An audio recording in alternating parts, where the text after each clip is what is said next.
Hi, and welcome back to Expert Talks. I'm Agathe Ducar. Today we're joined by Océane Rabillon, who's going to give us clarity around double materiality and ESG and how to use reporting to ensure your company's sustainability.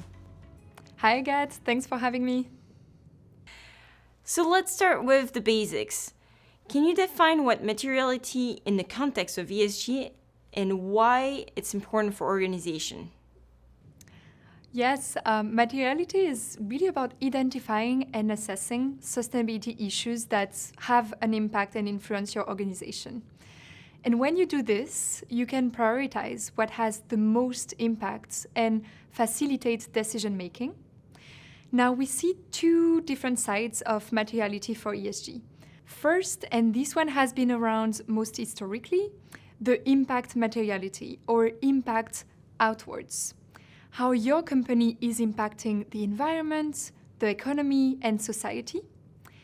And now we also see a new type of materiality emerging, which is financial materiality or impact inwards. How your company is impacted by environmental factors. And this is where we have seen a growing trend for companies because it drives them to manage risks and opportunities. And double materiality is becoming more and more important for companies. It increases stakeholder engagement and it also allows for greater transparency. Yes, and we see that this combination is helping companies making sure they're considering all material issues.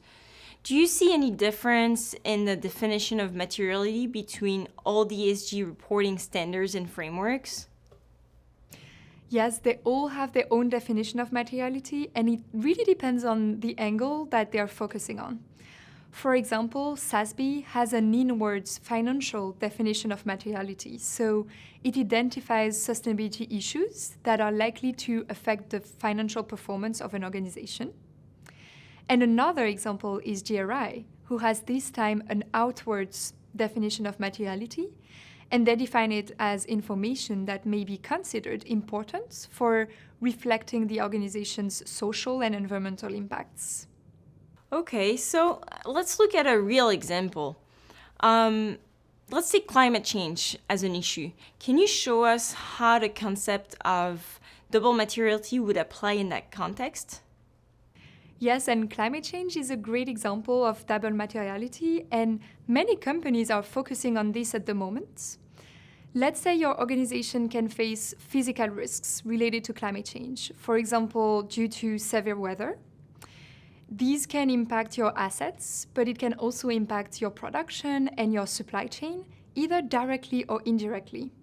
And another example are financial risks, because some sectors of the economy may lose value during the shift to a greener economy. And climate regulations may also force you to adapt your products and services. And then if we look from another perspective, looking outwards, your organization needs to measure its greenhouse gas emissions in order to evaluate the impacts on the environment. Okay, so it looks like companies now need to look at their impacts from a new perspective, which involves new stakeholders and function internally as well. Can you tell us more about the main challenges organizations are facing when they're looking at double materiality? Yes, one of the key challenges for companies is to use materiality as an ongoing and dynamic exercise. So it is not just being used for reporting. And then we can also see organizations struggling to identify what is truly material for them. They can be lost in so much information to cross-reference.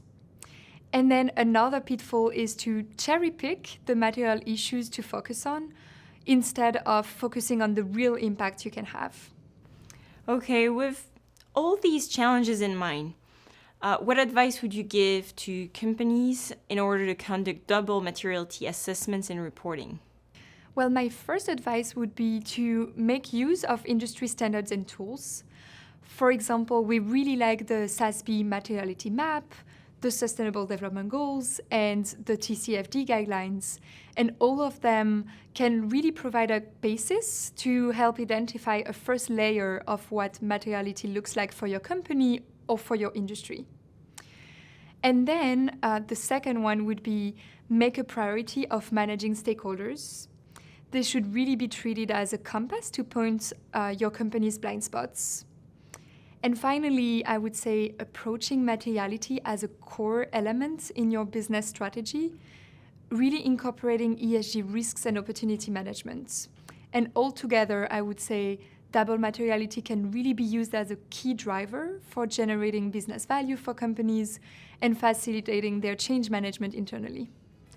Well, thank you so much for the advice and for helping us understand double materiality in ESG. And thank you all for watching Expert Talks. Stay tuned for more on ESG topics.